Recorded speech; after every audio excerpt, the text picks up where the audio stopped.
people sometimes ask, if you hate Christianity so much, why do you keep talking about it? And it's a fair question, in my opinion. Fair question. It's an absolutely fair question. Because I don't hate Christians.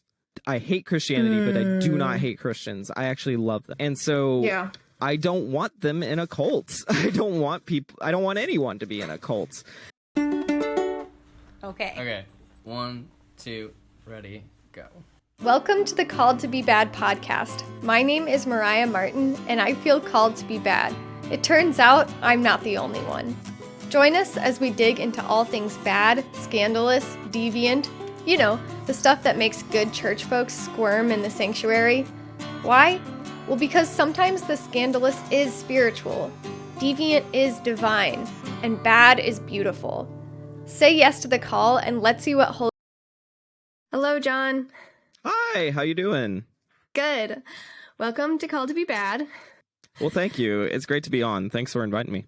Yeah, of course. So this is John Verner. And are you pronouns he, him? I didn't ask before. He, him, yes. Okay. John Verner is a writer and speaker who specializes in topics related to cults and Christianity. In 2019, he published his first book as a first step in addressing the subtle issues of this complex system. He continues that work with his podcast. And your podcast is called The Cult of Christianity, is that right? That's correct. The book and the podcast have the same name. I'm not creative enough to come up with more than one name. Hey, if you got a good name, you got to stick with it. It's That's hard right. to come up with something new. He has experience as a youth pastor, an academic journal editor, a guest speaker, and more.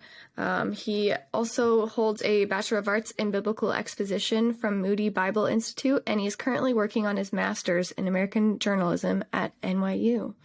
Wow, that's a lot. You have a podcast, a book, and you're working on your master's right now. I'm very tired. How do you do it? I'm a very tired person. That's fair. That's fair. Oh, man. And so today we're going to talk about like your book title and your podcast title about Christianity being a cult.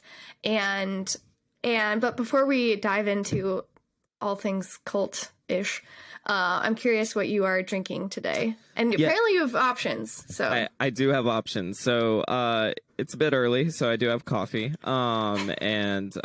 This particular cup of coffee, I was just this past weekend at my cousin's wedding in Kansas City, and there's this huge coffee shop there called Messenger Coffee. And they have some of the best I've ever had. I've had coffee in a lot of different states. I used to travel a lot, and it's one of my favorites. So I just got it back. And also, I have an espresso machine arriving today. So I'm really excited to up my coffee game. I'm very excited for it. And then I also have this Kettle One vodka. Depending on how deep we get, I might take a shot here at some point. Take a shot every time we say... We can't do cult. That would really mess people up. I'll get trashed. Yeah. Every time we... I don't know. We'll come up with something. All right. Hello, beloved baddies. A quick break to tell you that this episode is sponsored by the Center for Art, Humor, and Soul, a nonprofit that supports and amplifies the voices of edgewalkers through art that catalyzes change, laughter that brings us together, and soul awakening to the creative spark within us. The support from the Center for Art, Humor, and Soul has meant the world to this podcast. So I highly encourage you to check out their website, arthumorandsoul.com, to see their other featured artists and projects. If you want to support the podcast, you can check out our Patreon or get in touch. Now I'll let you get back to this episode of Called to Be Bad. So yeah, Christianity... being a cult, we always start the podcast with definitions. So this is not an easy definition, but how do you define Christianity? And also, how do you define cults? And it doesn't have to be the perfect definition, just how you use those words. That's always the one people want to peg down first. And I'm glad we're doing this at the top, because usually I'll get 40 minutes into an interview and it's like, wait, what are we talking about? So this is a good thing to do at the top. Yeah. they're both big words that mean very different things to many different people.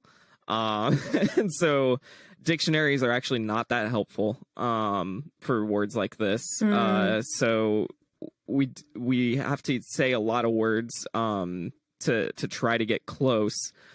I'll say that for me, I define cults more by indicators than like a strict definition. So for cult, I have a alliterative tool I use where I say cults control, they contain, they convert.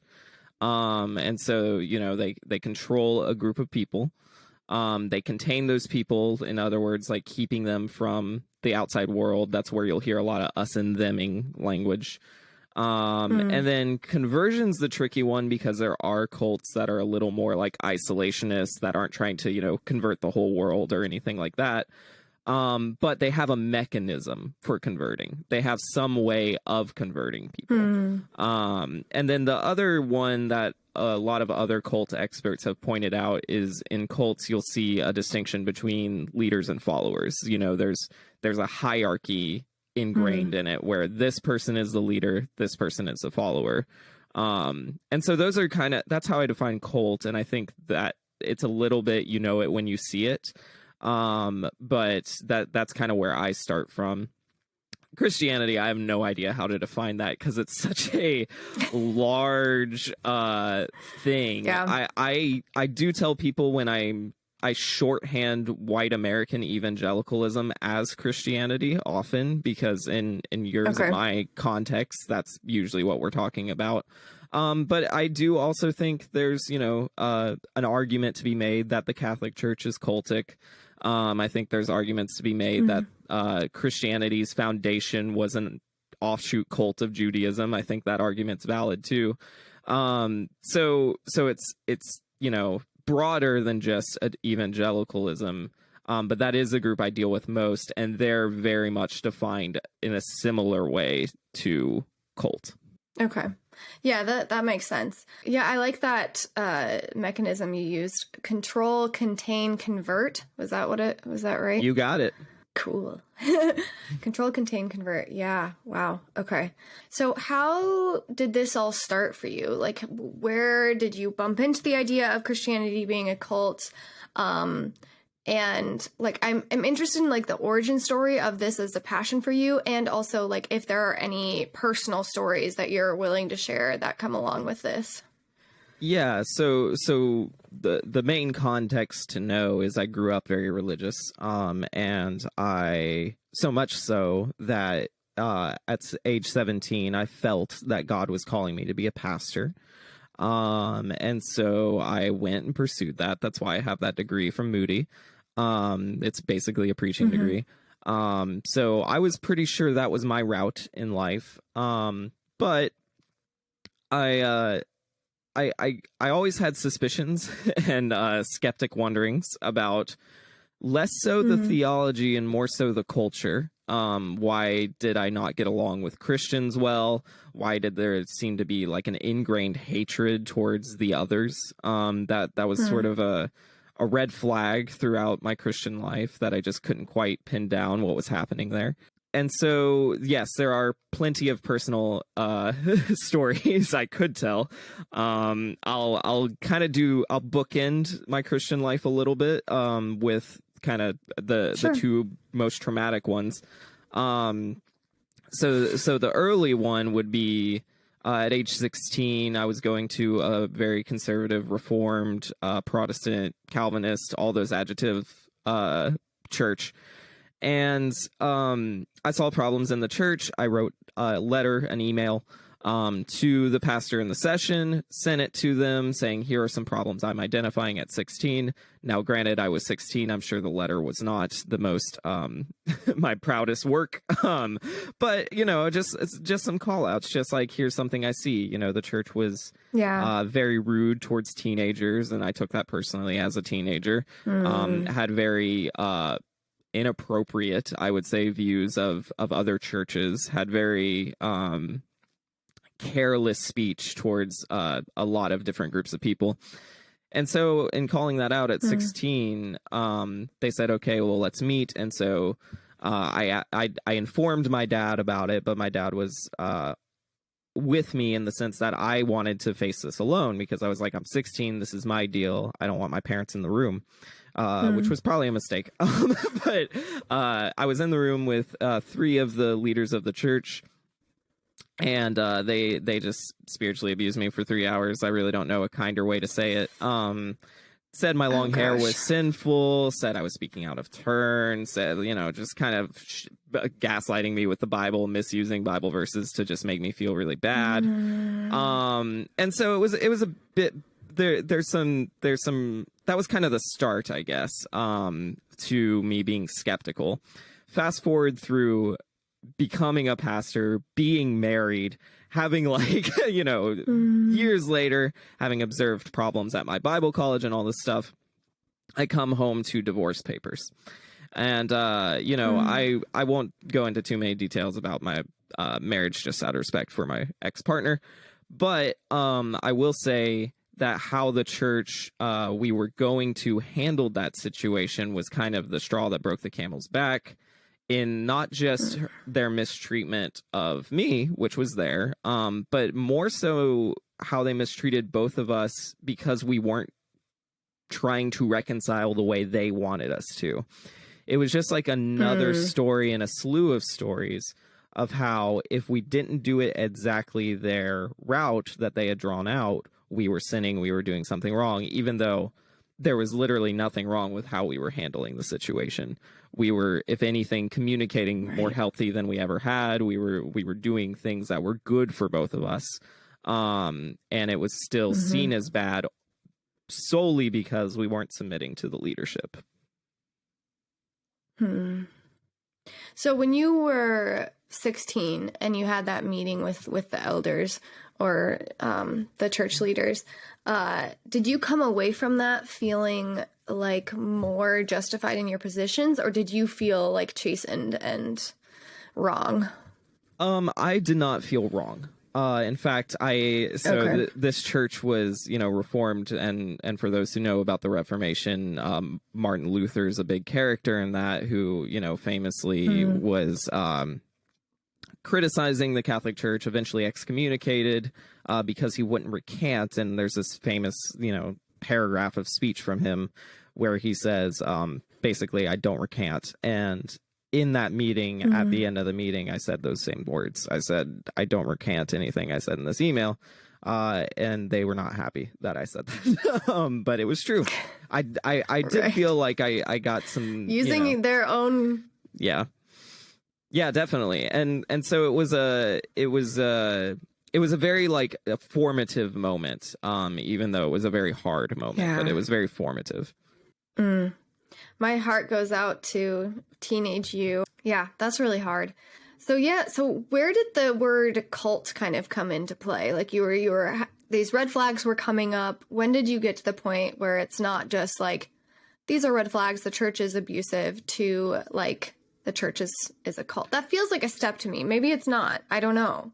But, I think it is. Yeah. I think it is a step, because it's one thing to say there's problems in the church, because honestly, most Christians, I don't identify as a Christian anymore, but most Christians will identify some problems in church. Like I have yet to meet a Christian that says the church is always healthy and perfect all the time. I don't know any Christians who claim that. So when you say it's a cult, you are kind of implying that it's systemically flawed, not just that it's churches who make mistakes, that there's something systemic about the problem. For me, that aha moment for me, at least, that kind of the word cult started flashing in my head more, was somebody was asking me, this was in the midst of my divorce, basically the classic problem of evil question of why are things so bad? How can a good God allow all this pain? And this was someone seeing me in pain, feeling pain themselves. Like, this doesn't add up. And I started talking about, the Genesis narrative about we should be thankful that God saves us at all. And, because how lucky of us, to even get any of God's grace, that kind of bullshit. And so as I'm talking and saying this point, I stopped mid-sentence and go, I don't believe that. And it was kind of like this click where I was like, I'm just saying what I know I'm supposed to say right now. Yeah. And it was just that moment where I realized not only, and I had obviously observed some brainwashing within the evangelical context before, but that was the moment I realized, oh, I'm brainwashed too.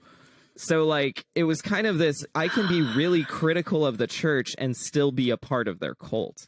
And that was a very frightening moment and a very, another formative moment. So yeah, the more I started, trying to decide what is the difference between a cult and Christianity, to this day, I haven't found one. I haven't found what makes Christianity different from any cult. Yep. That's scary. As someone who is the pastor of a church, who grew up in the church, yeah, that's scary. Yeah. Okay, so we've identified that the Christianity at least has cult-like tendencies, the control, the C's. And this maybe sounds like a dumb question, but like, are cults inherently bad? Or like, can Christianity be like a good cult? And not in the way like in this podcast where like bad is actually like good, but like are cults inherently problematic and destructive? Can there be redemption for a cult? I actually think this is a great question that isn't asked enough. Because there are definitely schools of thought when it comes to this.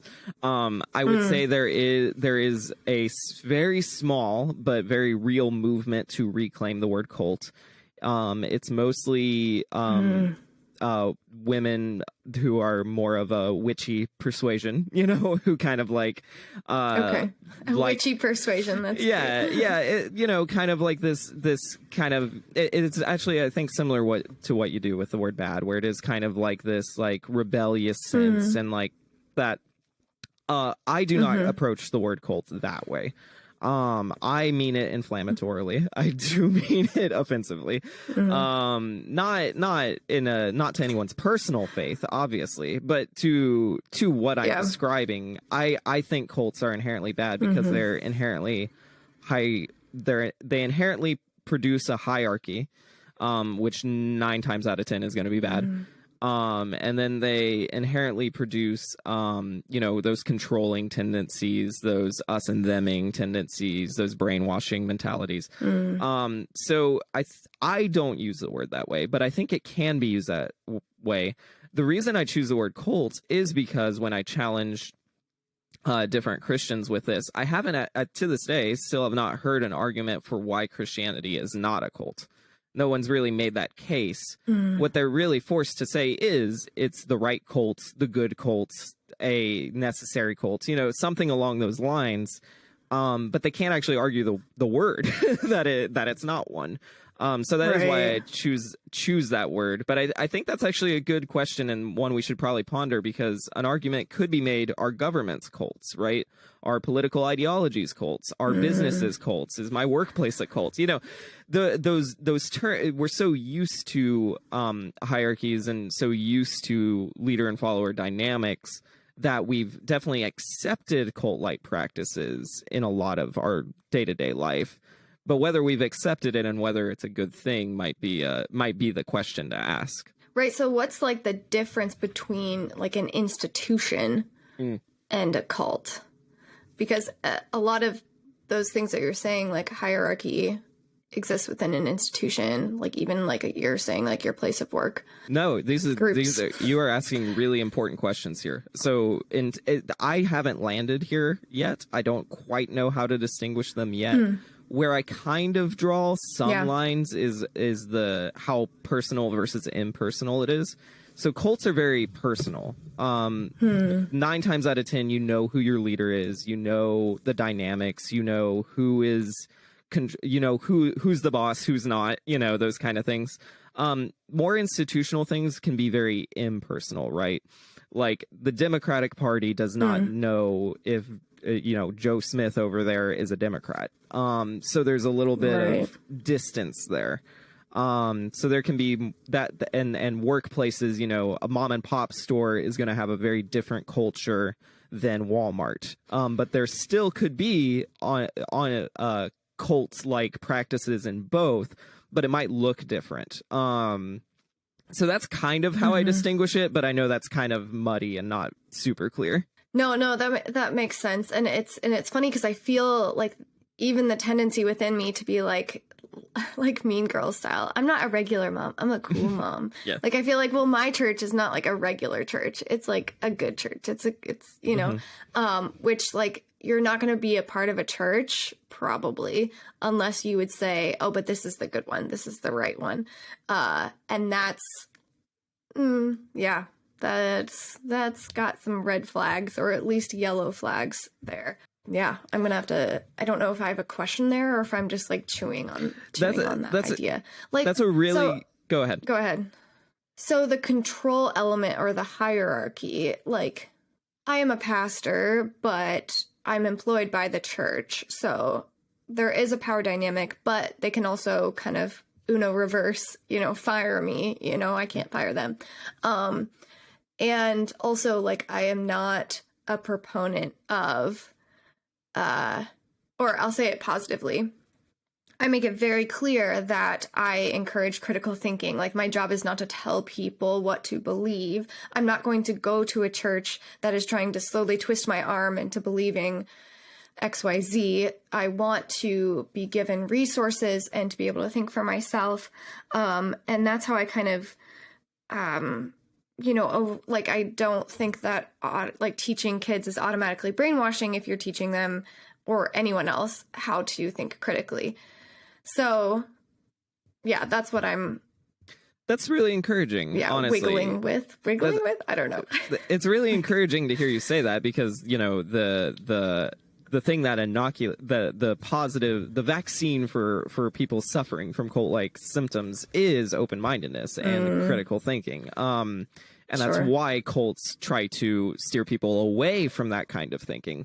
So if there is a community that is encouraging that kind of thinking, good on them. They are if they're at least addressing the cult-like tendencies of their environment at minimum. So that's really encouraging. We're aware that we're a cult and we're working on it. Right. And we're in cult like remediation or something. Yeah. Is that the word? That could be exactly what it is, and that's very good. I will say the unfortunate thing is I think we're at a point in society where a lot of evangelicals would, say the same things, would also say, we encourage people to think critically and encourage all these books written by Puritans and say this is thinking critically. And so, you kind of have to wrestle with that when you're a part of when you associate with that kind of group. I remember when I was a Christian in Bible college, I hated being called one. I didn't like the word Christian because of all the negative associations with it. And so for me, it's not so much someone's personal faith or even a small community's shared values that they gather around. Those are not the problems I have. It's more, what does this breed? What does this produce? This kind of structure? And can I associate with this word, with this ideology when its best case scenario is still defined by its medium case scenario, which is not great, and the worst case scenarios are some of the worst case scenarios of any group, and that's where it gets too much, and I had to walk away. But I have hope for the progressive Christians. I'm hoping they can figure something out. I can't quite do it. Please figure something out. Yeah. Lord have mercy. Yeah.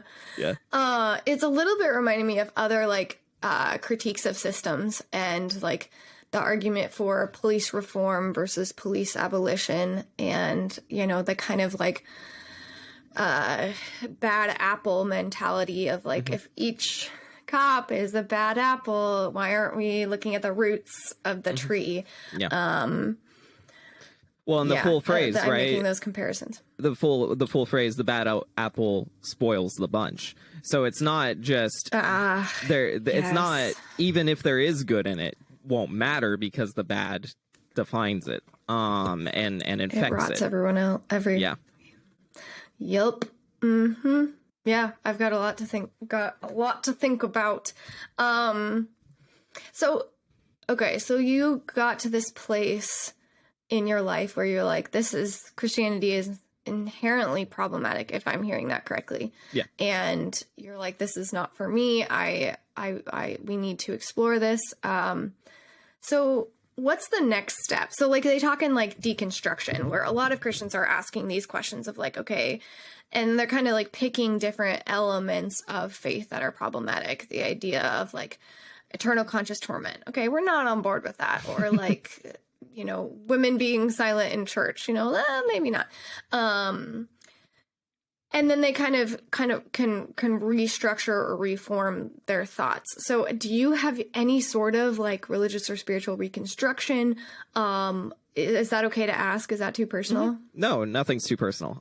So for okay. for me, well, in that case, no. Yeah, right.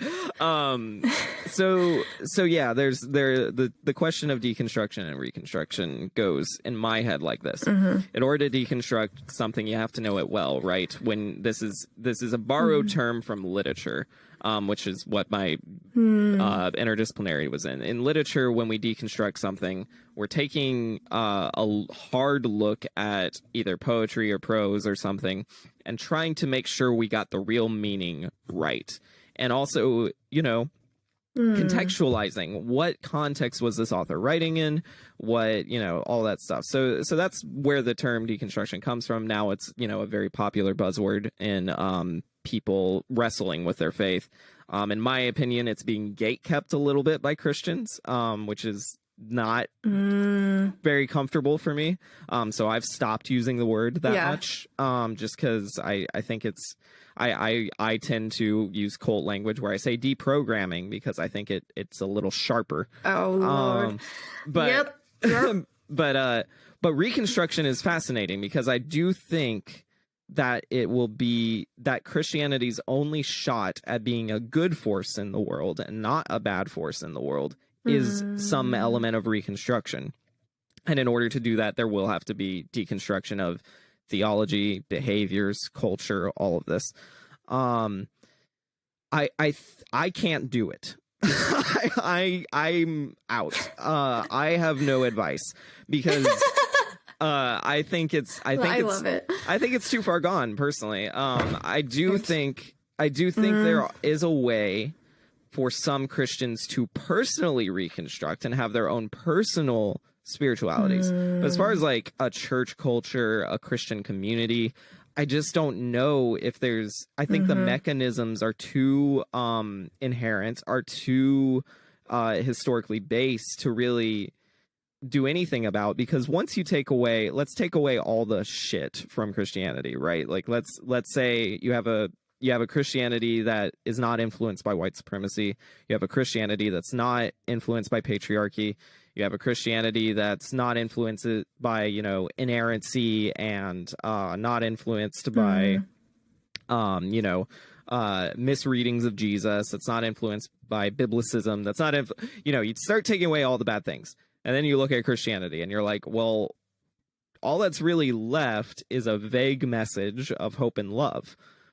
That's great. I like hope and love, but you don't need Jesus for that. And you don't need the church for that. So that's where I get messed up in my deconstruction. But again, I'm one person with my own biases, with my own views and whatever. I'm not out here trying to take away other people's faith. I mean, there's, especially when I think about You're not starting your own. You're not starting. Right. I'm so sorry. I'm not really starting... trying to put a joke. Yeah, I'm not trying to start my own cult. You're not starting your own cult. Yeah. I've made this joke myself, Cult of John Verner, go to thecultofchristianity.com and buy my book, but like there's always irony in that, right? But the difference is I want people to be free to choose. And I think that's a huge element. and because I want people to be free to choose, I don't want to take away that Christianity has probably saved lives on accident. I don't think it's designed to, personally, but I think it has. I think it has been, really important, especially for certain non-white communities, to have a faith that is associated with Christianity that has pulled them through some of the darkest eras of history. And so, I don't want to just throw that all away and act like it's not real and it doesn't matter. When we're looking forward into what Christianity and evangelicalism are rapidly adapting right now, but they've rapidly adapted many times over. So the adaptation in itself is not encouraging to me. I'm not surprised that it's adapting. I just am interested if this time when it adapts, if it will forego or leave behind the cultic practices, or if it even can. So I don't know, but I'm interested to see. But I will be observing, not participating. Fair. Yeah. Oh, that's so interesting. Yeah, my mind is a little bit blown. I'm trying to gather the pieces here.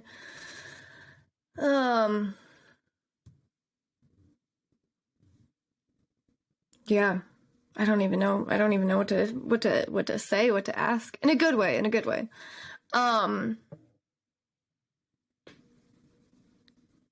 So do you have advice for listeners of this podcast who are kind of doing this work, who are saying, okay, is Christianity something worth reclaiming, hanging on to, reconstructing, reprogramming, or, is it time to do something different? Which doesn't, that can be a scary thought. Yes. And, if you all are doing that work, you're not alone. Would you have any advice for those folks who are kind of, I know what I was going to say. Well, let's just go with this and then I'll come back. Okay. Yeah, this is hard. I don't love giving advice questions because I don't think I'm smart enough to give advice. At least in this sense. Advice with a caveat. Yeah.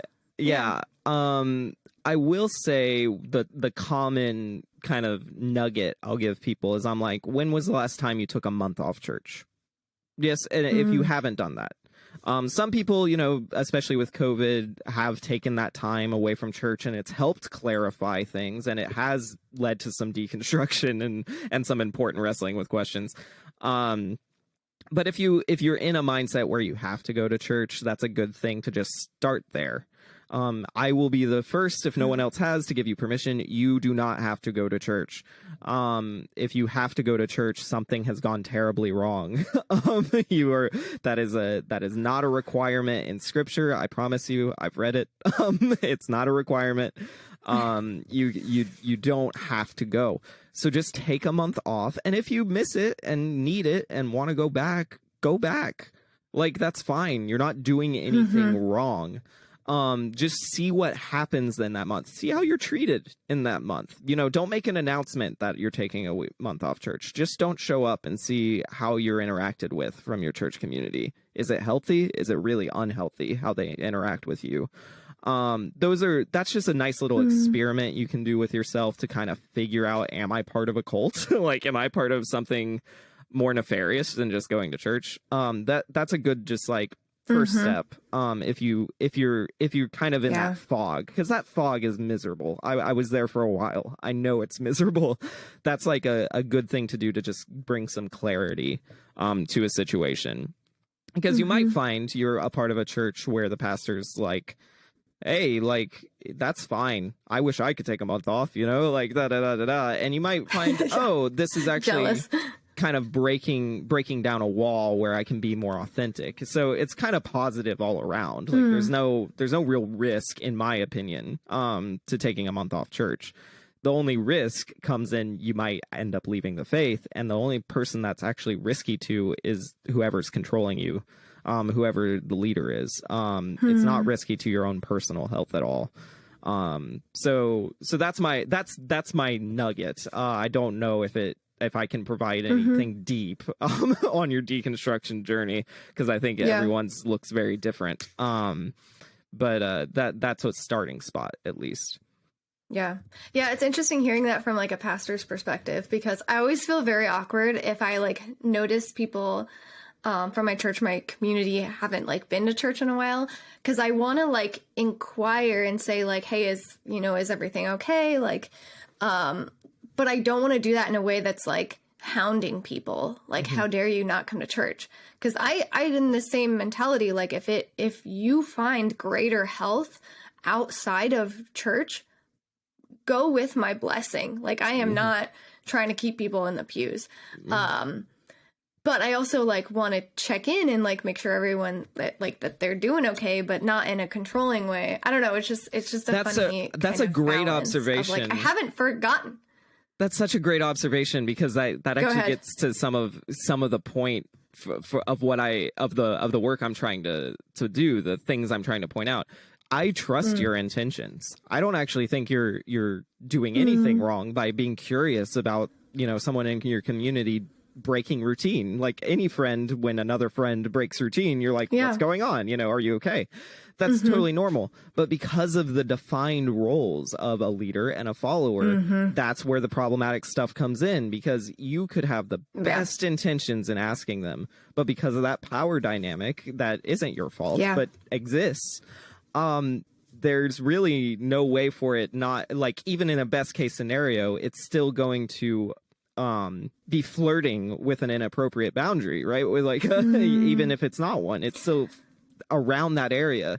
And so that's what's really scary about Christianity to me. If in the best case scenario it flirts with problematic power dynamics, oh my gosh, the worst case scenario is scary. The medium case scenario is terrifying. And that's kind of what I try to point out, is at its best it's and at its worst it's frightening. Yeah, and good intentions don't automatically mean that there's good impact. Right. And it is now time for a shot. Yeah. I'm gonna take a shot. Yeah, do it. Yeah. Yeah, because okay, so as I'm like working through this, like it reminds me of like when we live in a world where almost every step we take has the potential to do harm. Like the fact that we need to eat food, like everything we do can harm not only us, but like the world, like creation, the world, one another. There is potential for harm. And so like I think a lot about like what I can do to like mitigate harm, or like do the best I can. And I think that exists in church also. Like, no matter where you are, no matter your belief system, there is still the possibility of doing harm. So like, how can we mitigate that? And is it helpful to remove yourself from a perhaps inherently harmful system, or one that makes it like easier to do harm to others? Yeah, that makes sense. This is kind of like go ahead. Well, this is such a great question. This is like the layers I love to get into, because it's so fascinating, right? Like, how do you be a good human? What does the word good mean? What does the word human mean? Like, it gets so like existential, right? Where you're just like, well, shoot, does any of it matter? And that's where it can be easy to say, fuck it, I'm just going to do what I want and call that good. And I'm not quite on that Gen Z train, or whoever is purporting that ideology. So I don't know. I will say that,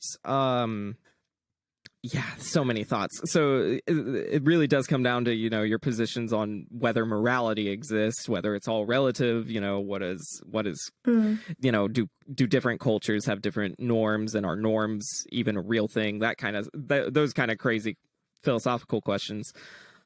So what I will say is, I'm a vegan, right? And like, don't think that makes me a better person than non-vegans. I don't think I inherently get more points than them on a scale for being vegan. It's a very personal ethic, right? Like, it's a decision that I've made, and it's and for me personally, it has more to do with health than doing anything good for the world, because my veganism doesn't even touch a corporation's environmental impact or the abuse they do towards animals. I'm not morally responsible for needing food, like, so there's all sorts of questions that come into that, and veganism is not the right choice for everyone, but it was for me. So that kind of ideology is born out of a personal ethic. I think the same thing applies with spirituality. I think if you need a figurehead like Jesus or Muhammad or Allah or Buddha, like that's what you need. And it might not be what you need in 5 years, and you might need it more in 5 years. I don't know. I don't know what personal ethics you need. The problem I've found in Christianity, specifically evangelicalism, is they need to tell you what to do. Like, you need to be told what to do. And having that ideology as part of your ethic is, when your ethics revolve around having to be told what to do, you really don't have personal ethics. You really just have someone else writing the script for you that you follow. And what's appealing about that is it's so much easier than having your own personal ethics. It is so much easier to just be told what to do and do it. That's what we crave when we're young. Oh, absolutely. When we're 5 years old, we want mommy and daddy to say what's right, what's wrong, and we only push back when we're like, why does Jimmy get this and I don't? Like that is just a simpler way to live your life. But it's also a much less exciting way to live life. It's also a very miserable way after a while. It's way more interesting to kind of create your own reality in your own head. And where it gets dangerous is when people are creating realities that are solely based in selfishness. But I would actually argue that you're less selfish the more you are away from ideologies such as Christianity. You actually do care. For example, people sometimes ask, if you hate Christianity so much, why do you keep talking about it? And it's a fair question, in my opinion. Fair question. It's an absolutely fair question. Because I don't hate Christians. I hate Christianity, but I do not hate Christians. I actually love them, and I really care about them, and I'm really concerned that they are having some of the same feelings that I felt. And so I don't want them in a cult. I don't want anyone to be in a cult. And if I'm helping the conversation, which it seems like I am, thankfully, it's taken work to get here. My hands are not clean. I'm not a perfect person by any means. But if I've helped, then great. I can die, knowing I helped some people. And that is to me, a much more meaningful life than maybe someday I'll be happy, which is how I felt when I was a Christian. Is maybe after all this crap is over, I'll get to be in a different environment where I'm told how to love and how to be, but it'll be ethereal and forever, and I will never have to think again. I mean, the promise of heaven now does not sound appealing to me like it did when I was a Christian, because heaven sounded like escapism. Now it sounds like just a different cult. And that is something that, for me, I'm very liberated from. But again, all of this is very personal. I think personal ethics are the question, not necessarily universal ethics. Hashtag heaven is a cult. You heard it here on Called to Be Bad. So what would you say if someone called you like a bad, so you don't identify as a Christian? Correct. Yeah. So maybe we, like, I guess, I mean, you can choose your own identifier, but like person, like what if someone was like, you're a bad person because you are talking about Christianity being a cult and drawing people to the dark side. I think that would, I'm guessing you already have experienced that. A bit. Yeah. Just like every day in my DMs.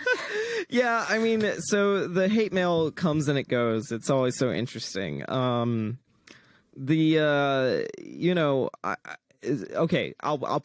frame it this way first. I thought I was going to be called bad a lot more than I was.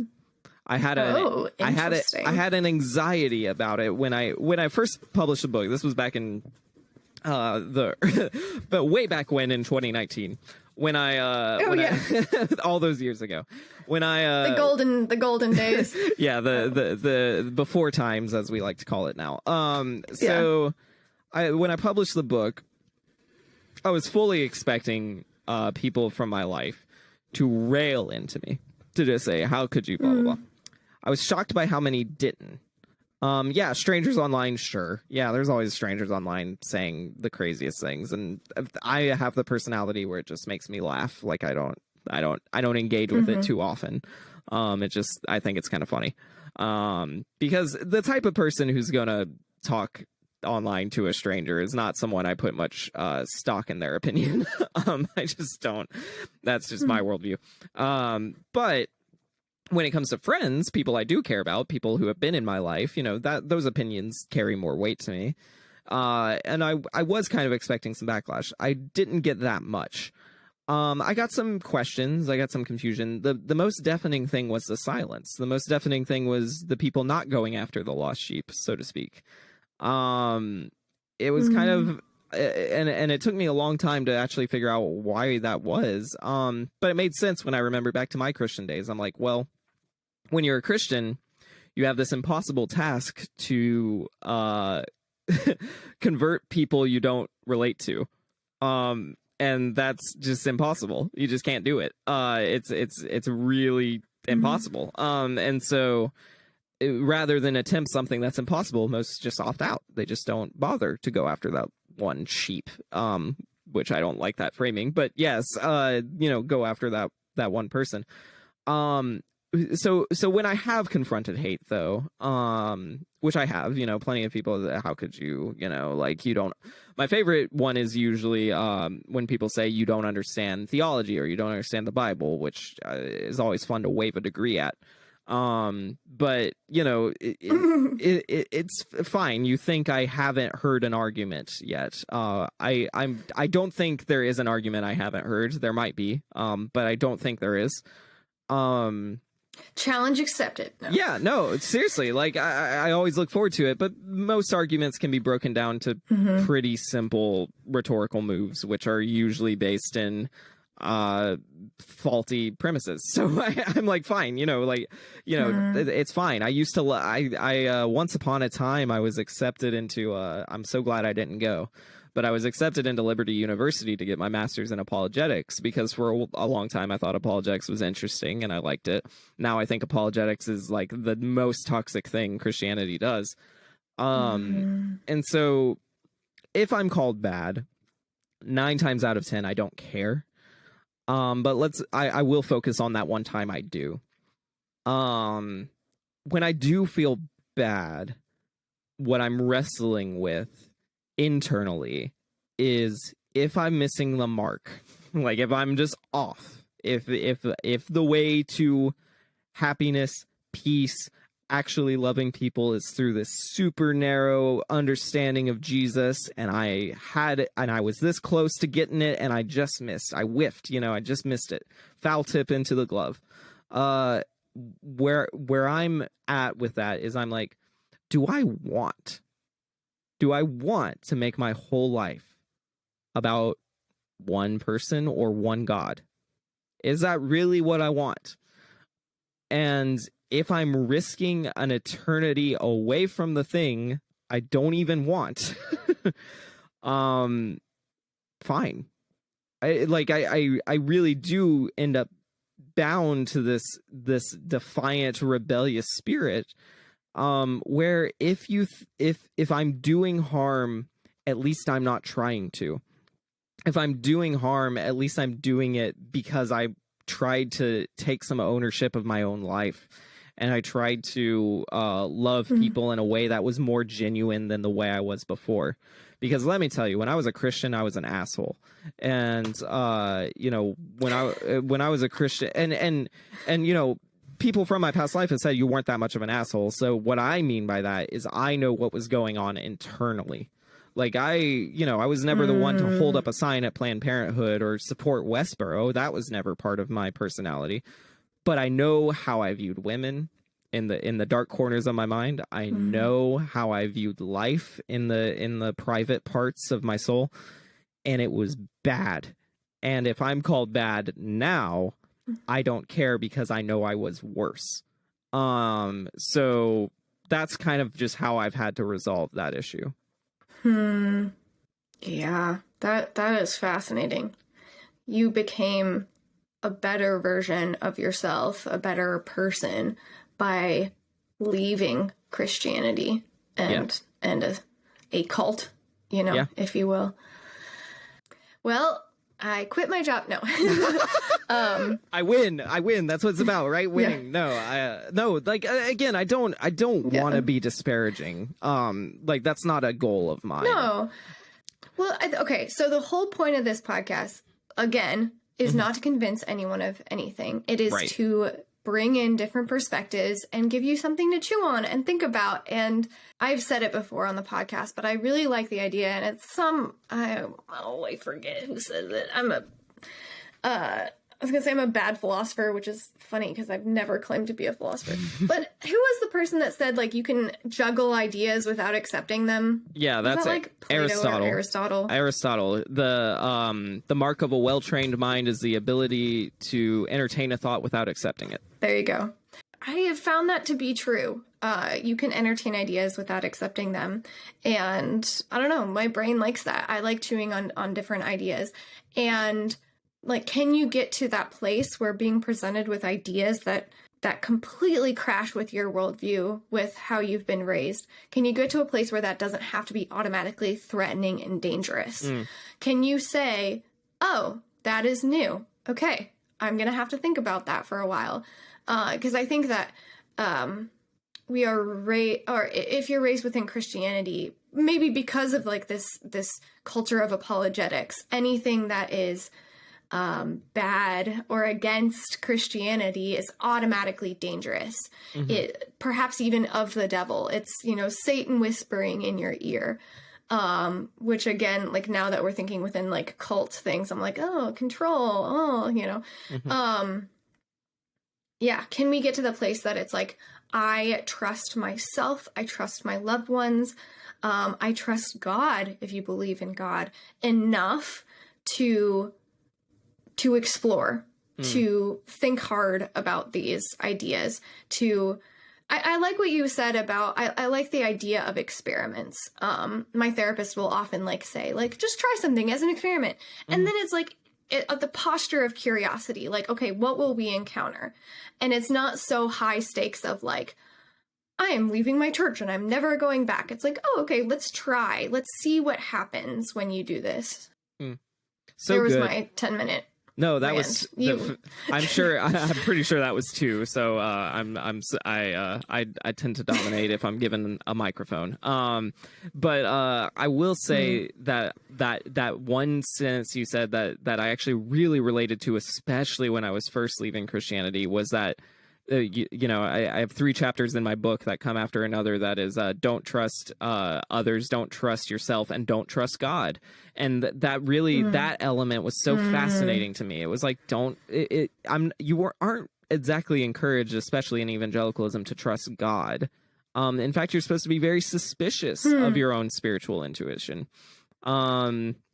You're supposed to rely on more traditional interpretations of the Bible, on more, orthodox ideas. You're not really taught to have a relationship with God. You're taught to have a relationship with what other people have said about God. And I think that's a fascinating dynamic to explore if you're still in the faith. I don't know if a God exists or not. I will never claim to know. I will never claim to know if there's only one. I don't know how any of that works. But for those who are convinced of gods or a God, it is worth exploring if your community encourages a real, intertwined relationship with that spiritual experience, or if they don't. I think that's really an interesting place to start in a deconstruction journey. Yeah, definitely. Anything that we didn't cover that you would want to touch on? Or any final thoughts? Yeah. I mean, we covered a lot of ground. I definitely want to say thank you, because I want to hear more from you. I'm so fascinated by this dynamic of a pastor who's so open to exploring, because I know they exist, but so rarely are they willing. I told you, I'm not a regular pastor. I'm a cool I'm pastor. A cool pastor. Yeah, so that's very fascinating. Yeah, I will say, for those who maybe, I don't know your audience super well, but I would assume they're a very curious bunch, right? And so there's keep that. That's all I would say, is like, don't say, is John right? Is Mariah right? You know, don't ask those questions. That's a bad mindset to have. Curiosity really is this kind of forgoing what you already know about what is right and what is wrong. And I think it's good when exploring these questions of cults and Christianity to not want to get the right answers by tomorrow, but to actually just be okay with saying things out loud you don't want to say out loud, or be okay with reading a book you don't think you should. You know, those kind of things are where I think curiosity and badness, as you like to say, is actually really powerful, and really important. So I don't want everyone to agree with me all the time. That sounds like a terrible world, and a boring world, and a world where I'd be very bored. I like to be challenged. So challenge yourself. Don't just try to get it right, you know. And again, read. I always tell people, just read a lot of books. Read a lot of books about history, about sociology from multiple perspectives, and it'll be very rewarding, regardless of how you come out the other end. So less emphasis on, like, okay, if Christianity is wrong, figuring out what is right. Right. And more emphasis on kind of the exploration of learning, of trying on new things, new ideas. Absolutely. I think the concept of making sure people are either in the right or in the wrong is just as pervasive in more left ideology, where I associate more now. I would say that it's very natural to just say "fuck you, church" when you finally acknowledge all the pain they've caused you, and I think you have more than enough freedom to say it. But don't make it your ideology. You know, a lot of people think I'm coming at this with a very, I understand I have an inflammatory title of a book and a podcast, so that people are like, oh, this must be an atheist who just hates Christians and is going to rip them apart and blah, blah. I don't actually want to be that. I don't like that personality very much. I want to explore why it's a cult, not just say it's a cult over and over again. And I think that's really important. So to the people who maybe already have left and are saying fuck the church, good on you. Feel that way, good, but go deeper. You know, feel that feeling, have that feeling, but go deeper. Why screw the church? Did they do something worse than your job does, you know, like, you know, ask those questions, because I think that's a really important thing to explore for your own personal worth. And I have seen that trend as well, and I think it is worth observing that, while saying it's valid, but also saying it's not an ideology. It's just a feeling, you know. And I think that's a good thing to point out. And it still gives a lot of control over your emotions to an institution that you're trying to separate yourself from. Yeah. Because it's a posture. It's a posture of being against it. You know, it's still tying your identity to this place that hurt you. And I say that as I am a pastor and part of, and doing a podcast that's mainly about Christianity. So I hear the irony there. But I'm kind of like you, like I'm not ready to let go, because I do love the church, and I love the people in the church. You know, I love the people, like not necessarily like the label or the harm. And you know, this is my community. Yeah. Well, we traditionally end the podcast with a blessing. So would it be okay, John, if I bless you and all of our viewers and listeners? It can't hurt. You can say no. No, That's the whole point, is like the freedom and the choice. No, before you do though, quick anecdote. I had a professor in Bible college who used to always give a Hebrew chant blessing, which I always thought was so cool. I like some religious practices. My liking them doesn't mean it I sounds like like you what like they do. confessed to like something terrible. I do kind of. It's off brand. It's off brand. I can't go off brand. Yeah. But no, it is true. Yeah. And so, it just the only reason I want to mention that is just say, hey, don't take this as me shaming someone liking religious practices. I just want you to make sure you know why you like them. That's all. Yeah. So for me, I will take it as quite a an honor if you would bless me. So go ahead. And I'm not praying for your soul. I'm not, Good. like it's lost. Don't worry about it. Yeah. Too far gone. No. Yeah, I like the idea of blessing in that it is like a word of hope spoken out loud, and take what you will from it and leave what you don't want. Okay. John and all of you baddies out there, may you go from this place, from this episode, with a curiosity to explore why you believe what you believe, why, if you are part of a church, why you continue to go. May you seek out wholeness and peace and grace. And wherever you find that, that's okay. If you believe in God, God is with you where you go. And you can trust yourself. Amen. Thank you. May it be so. Yeah. So let it be written, so let it be done. Thank you, John, for coming on. Yep. Isn't it amazing how the words, phrases, songs, like if you're raised in it, it is deep in there. Like, oh, yeah. I'll be going to sleep, and then I'll, like, right before I fall asleep, I'll be like, oh, where is my hairbrush? And I'm like, really? That's brain where you're gonna go right before you fall asleep? Like VeggieTales? Like, that's Listen, what's... I stan VeggieTales. I know it's terrible and problematic, but I stan it. I love VeggieTales. No hate towards VeggieTales. They're the real ones. I named one of my chickens Madam Blueberry. Amazing. Because I like VeggieTales. Solid choice. Yeah. Yeah. That's all for this episode of Called to Be Bad. Keep being your bad, beautiful selves, and I will see you next time.